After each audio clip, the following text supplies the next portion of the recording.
Cartier watch predictions for 2025. They are one of the hardest brands for us to predict because, as Dora says, they have such a deep design lexicon of watches over the last 100 years. But we've picked up on some trends over a couple of years now. So we think we have some guesses and then maybe some insider info too. So Cartier is pretty well known for taking something away, giving something back, and doing something amazing. Right. Year over year over year, they've kind of blown us away with, they gave us the Panthère back a few years ago. Chinois, fabulous. Back-to-back years, they did some really cool watches. I mean, starting back a few years, they did that one watch where the movement was the rotating mass for the movement itself.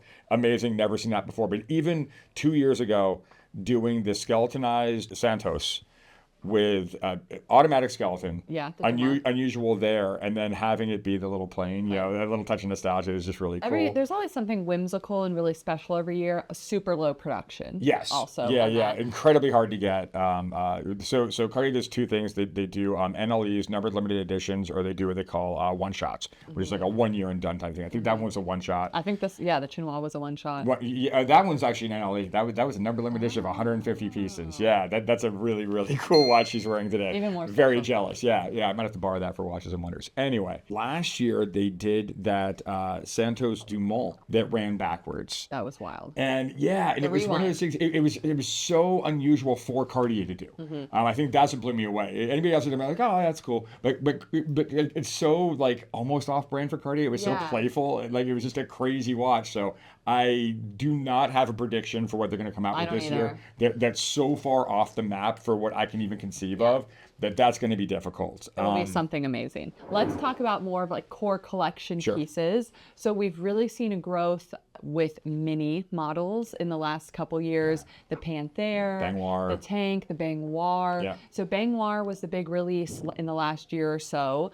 I think Baignoire is going to come back even stronger this year, like what they did with the Panthère and kind of ramp it up. I would like to see more production even just in the core. Yeah. A lot of people clamoring for that. It's still very hard to get 1 year out. So I mean, I like that. It's our job to sell. It's to have, maybe we'll get an XL size now, like we got at the Panthère last year. I think that's going to be a focus. I think they're going to stay on the mini trend. They just did a mini announcement this last week. I would like to see the Santos back in a mini. Oh, that'd be fabulous. Do like a really, really tiny one. Yeah. I would also like to see one size up in the Panthère. Okay. The large Panthère is good for some, a little small for some. Still. I'd like one more size up in that. I've been trying it on. That gold one's so hot. I just need a little bit more. So I'd like to see that. I think that's possible. I think that's realistic. Yeah, kind of flesh that out a little bit. We are an authorized dealer of Cartier, so you can shop in our Scottsdale Gainey flagship store or online. Head to the website and feel free to send us a message if you have any questions. Santos collection, I don't think it's going anywhere. No. Every year we see a little bit of evolution, new dials, maybe some one-shot complications, but I think that's still going to be the core sport. It's too hardcore.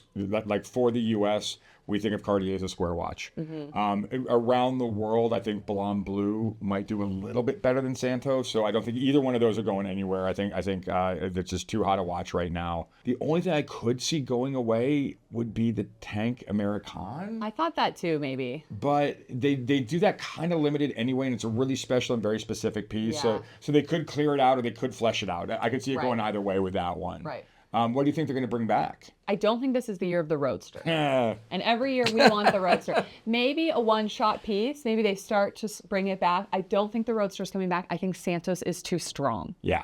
And they're going to stay focused on Santos. Smart. Yeah. That makes sense. Now, the kind of insider scoop I have, which is problematic because I can't remember where I got it from. And I don't remember if it was in a meeting or I just read it online.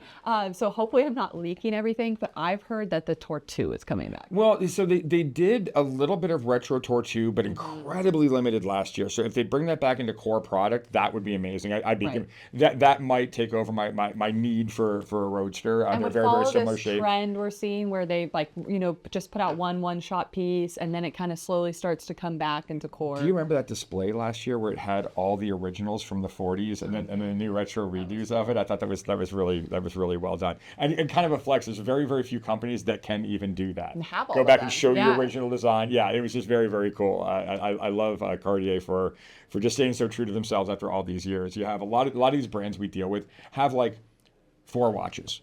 and then colors within those. I mean, Cartier's got a lot to juggle. Yes. There's a lot of different watches, and it's just been so much fun to watch them grow, especially the past decade.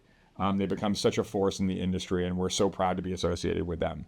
Let us know your thoughts below. I would love to hear from you guys. What do you think? Yeah, if you like this content, please like and subscribe. But okay, what's going away?